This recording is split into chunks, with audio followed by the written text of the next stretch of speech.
Hello dear students, good afternoon. आज lockdown का 47वां दिन है और 10 मई 2020।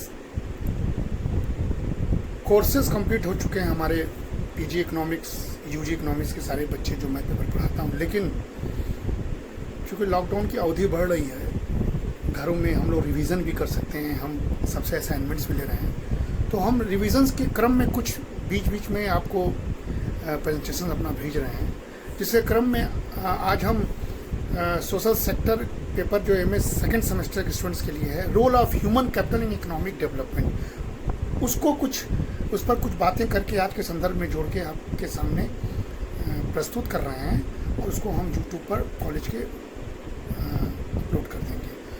सो डियर स्टूडेंट्स, आज के संदर्भ में in the era of this COVID-19, the role of human capital is a much more important than earlier one, and the opportunity lies in the future of human development or human capital formation. When we analyze the conceptual background of this topic, we all know, as earlier I taught you, that the role of human capital in economic development refers to the term capital formation. Human capital doesn't mean only we are talking about something belongs to education or health only, but that the terms belongs to capital formation, how the human capital transform into the capital formation. So the conceptual background is this, and the term human capital formation refers to the process of acquiring and increasing the numbers of persons who have the skills, education, experience which are critical for the economic and political development of the nation or country. ये समझिए, ये capital formation की जो बात कर रहे हैं, the term human capital belongs to skills, education and experience, and this trio term is the key driver for the near future. Corona के इस बीमारी के बाद से स्किल, एजुकेशन और एक्सपीरियंस के सहारे ही इंडियन इकॉनमी मजबूत होगी और ग्लोब की इकॉनमी मजबूत होगी। तो इसलिए हम रिवाइव करते समय ये आपको बताते चलें कि जो हैरबिसन ने कहा था बहुत पहले 60s के दशक में ही, कि the human capital formation is associated with investment in man and his development as a creative and productive resources, ये बातें कही गई थी। तो हर एक नेशन को अपने मैन पर इन्वेस्ट करना होगा। That means we have to invest on human capital. And earlier also, when we just read the theoretical ones and background of the study, you all know that what T.W. Schultz used to say.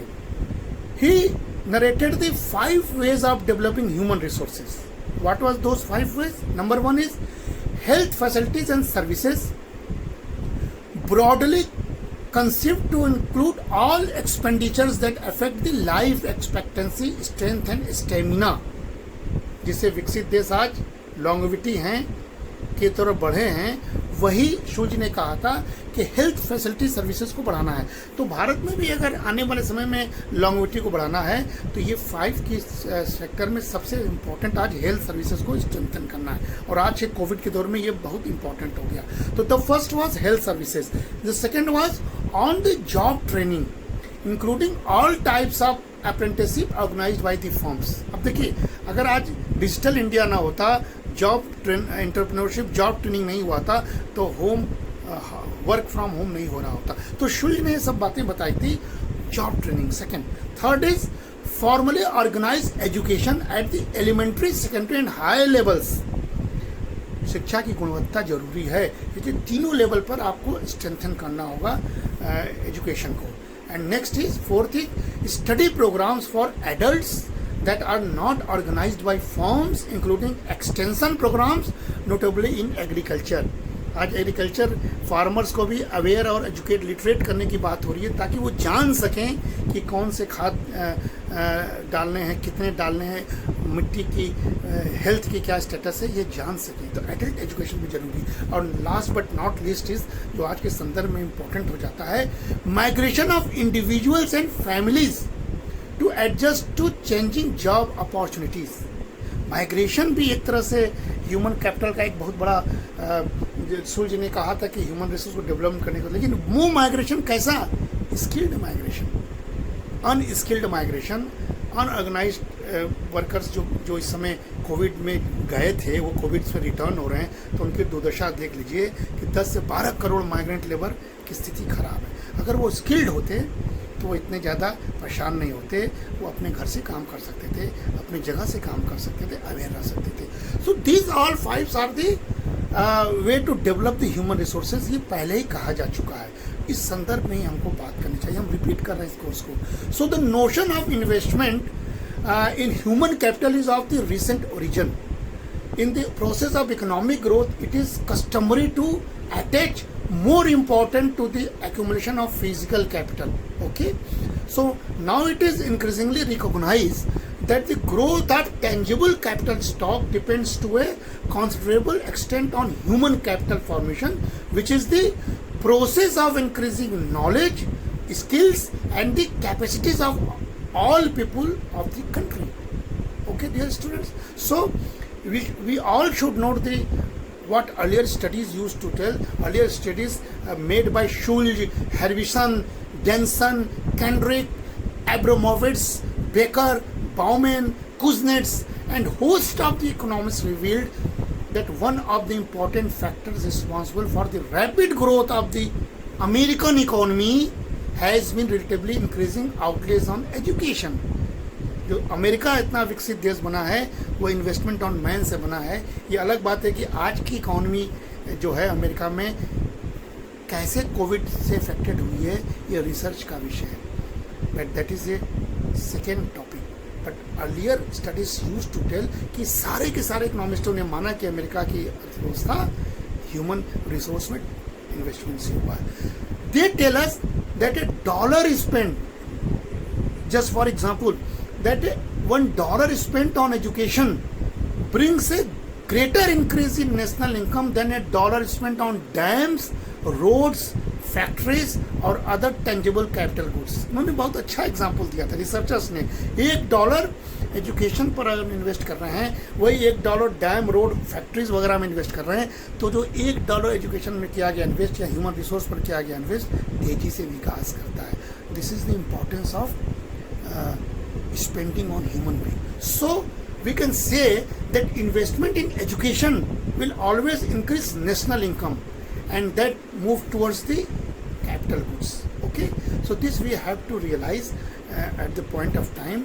And also Galbraith's words, we can use the Galbraith's words that he used to say that we now get the larger part of our industrial growth not from more capital investment but from investment in men and improvements brought about by improved men. This is also said by Galbraith. Galbraith was a great economist.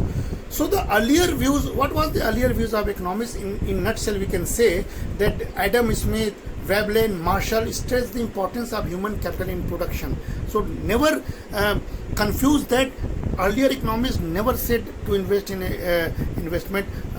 Capitalist economists was the key factor for the development. No, they also used to say the investment on men. Adam Smith induced in the country's stock of fixed capital the acquired and useful abilities of all the inhabitants. यही Adam Smith ने कहा था कि आपको सभी inhabitants में इनके abilities को एनहेंस करना होगा, इन्वेस्टमेंट पैदा करना होगा। बेबलिन said technological knowledge and skills form the community immaterial equipment or intangible assets without which physical capital could not be utilized productivity. ये वेबलिन ने कहा। एंड मार्शल ने क्या कहा? As a national investment and the most valuable of all capital is that investment in human beings. So the earlier economist repeatedly used to say that you invest on man, ये सबको सोचना चाहिए पूरे विकसित और विकासशील देशों में. Therefore, economists are of the view that it is the lack of investment in human capital that has been responsible for the slow growth of lower developed countries just like India.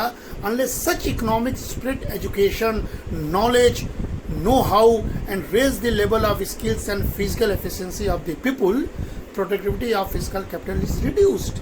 तो ये सारे चीज़ों से हमको देखना होगा कि भारत को क्या सीखना है. कहीं ना कहीं से हमको एजुकेशन और हेल्थ पर इन्वेस्ट करना होगा, तब जाके हम विकास के रास्ते पर बढ़ जाएंगे. What is the link with the human development? And when we are talking of this linking of human development, we have to recall the words of Professor Amartya Sen, Indian Nobel laureate. Human capital may also linked with human development, as human development is the process of enlarging people's choice by expanding human functioning and capabilities. Professor Amartya Sen says his approach was to enhance the functioning and capabilities of the human beings. उनकी क्षमता, उनकी कार्य शक्ति को बढ़ाइए, उनकी choices को बढ़ाइए. और उसके लिए the three essential capabilities are for people according to Amartya Sen, that was to lead a long and healthy life, to be knowledgeable, to have access to the resource needed for a decent standard of living. This was the key three factors for the human development approach. And this was the approach of Professor Amartya Sen. And the measurement of overall progress was that when we used to talk about the HDI, Human Development Index, that SDI is also compiled and formalized by the Life Expectancy Index, Educational Attainment Index, and Adjusted GDP Per Capita Index, which we used to say PPP in the term of US dollar. And that index may be calculated as actual value minus minimum value. What is the actual value? And what is the minimum value? That is divided by the maximum value and the minimum value. इसको अगर निकालेंगे तो हमको SDI का index निकल जाएगा. So sense was strong view to strengthen the education and health in any country, because we are talking technically and theoretically for this topic, so we could not sideline Professor Amartya Sen's view, that what he used to say, that education and health can be seen to be valuable to the freedom of a person in a at least 5 distinct way. 5 प्रकार से ये परिवर्तित करता है. ये हर देश को सोचना चाहिए, भारत को भी सोचना चाहिए. What was those 5 factors? Number 1 was intrinsic importance, that is direct importance. वो कहता है कि ह्यूमन एजुकेशन हेल्थ में जो इन्वेस्टमेंट करेंगे उसका इंटरेस्टिंग इंपॉर्टेंस, डायरेक्ट इंपॉर्टेंस, सीधे सीधे हमारे स्वस्थ होंगे, सीधे सीधे हम जागरूक होंगे. And second is instrumental personal role, that is stress opportunities. Second क्या होगा कि हमारे पर्सनल रोल बढ़ता जाएगा, हम अवसरों की खोज करेंगे. जो अमर्त्य सेन कहते थे ना कि अवसर चाहिए, चॉइस चाहिए. And third is instrumental social roles, that is utilization of capacity. जब हम अपने को संतुष्ट हो जाएंगे, अवसर को खोजेंगे, तो सामाजिक दायित्वों की पूर्ति के लिए आगे आएंगे. जैसे लॉकडाउन में बहुत सारे लोग सामाजिक दायित्वों की पूर्ति करेंगे. ये एजुकेशन और हेल्थ से होता है. So instrumental social roles. And next is instrumental process roles, that is broaden the horizon. ये प्रोसेस बन जाएगा. फर्स्ट आप अपने होइए, फिर जागरूक बनिए, फिर सामाजिक दायित्व, फिर ये प्रोसेस बन जाएगा. This is instrumental process role. And last but not least is empowerment and distributive roles, that is ability to resist and get fairer deal. फिर उसके बाद हम सशक्त हो जाएंगे और हमारा वितरण का प्रणाली अच्छा हो जाएगा और हम जागरूक हो जाएंगे और हम कहीं ना कहीं से फेयरर डील करने लगेंगे. तो एम्पावरमेंट के शब्द में विमेन एम्पावरमेंट भी आता है, पुअर एम्पावरमेंट भी आता है, डिस्क्रिमिनेशन के एस्पेक्ट्स भी आते हैं according to Sen. So this is the Sen views regarding the human capital. So till now what we find so far through earlier studies to date, researchers have mostly found a positive relationship between enrollment rates, schooling and GDP growth in the developing countries. This is research you can find from anywhere from the sites. Studies typically suggest that the health of population matters greatly. Conceptually, a healthy person not only works more efficiently but can also devote more time to productive activities. Thus, health capital positively influence aggregate output. So this is findings so far. And the second coin of story is that it is clear that higher government outlays on health and education always boost growth. This is also we have to realize while tracing this topic. Okay, so we should use the integrated approach. If we combine a specific expression for the accumulation of physical and human capital with growing equations, we obtain a system that links social spending on both human and physical capital accumulation and growth. So both education capital and health capital contribute positively to output growth, but through different channels. अलग अलग देश में अलग अलग channels होता है, लेकिन ये पॉजिटिव इफेक्ट करता है. And second, health spending also has a positive significant immediate impact on health capital. This is also has been proven by the earlier structure. And the education and health capital have a strong links. ये दोनों के बीच strong links भी है. आज कोविड-19 के बाद आने वाले समय में एजुकेशन और हेल्थ सेक्टर को, टेक्नोलॉजी और हेल्थ सेक्टर को उनको कोरिलेट करना होगा, तभी नए नए ऐप्स आएंगे, तभी नई नई विधा आएंगी और हम इस तरह की अज्ञात बीमारी से बाहर पा पाएंगे. तो ये इकोनॉमिक्स का सीन भी है और आने वाले समय में इस तरह के डिस्ट्रेस का भी सॉल्यूशन हो सकता है. Okay, so and improvements in gender equality improve health and education capital. This is also research. आप जेंडर इक्वलिटी को इम्प्रूव करते जाएंगे तो आपका ग्रोथ इनहेंस होता जाएगा. And also higher incomes levels and greater human capital in reinforce each other and contribute to a virtuous cycle of growth and higher human capital. Okay, so this all have been proved till date. And lastly, I would like to say that governance has a significant direct impact on the link between social spending and social indicators. इस role को हमको नकारना नहीं होगा. हम कल webinar में professor आनंद स्वरूप जी का, जो पूर्व IAS थे, कई मंत्रालयों में वो सेक्रेटरी रह चुके हैं, वर्तमान गवर्नमेंट के आयुष्मान भारत को फ्रेम करने में उनका योगदान है. उन्होंने कहा था कि आप गवर्नमेंट पर विश्वास कीजिए, गवर्नेंस पर विश्वास कीजिए, you have to trust on that. और कोई भी स्कीम बिना फिजिबिलिटी, बिना स्किल, बिना टेक्नोलॉजी के नहीं पूरा हो सकता है. तो इसलिए government has a significant direct impact. आप गवर्नमेंट को कैसे मजबूत करेंगे, इस पर लगातार आपको काम करना होता है.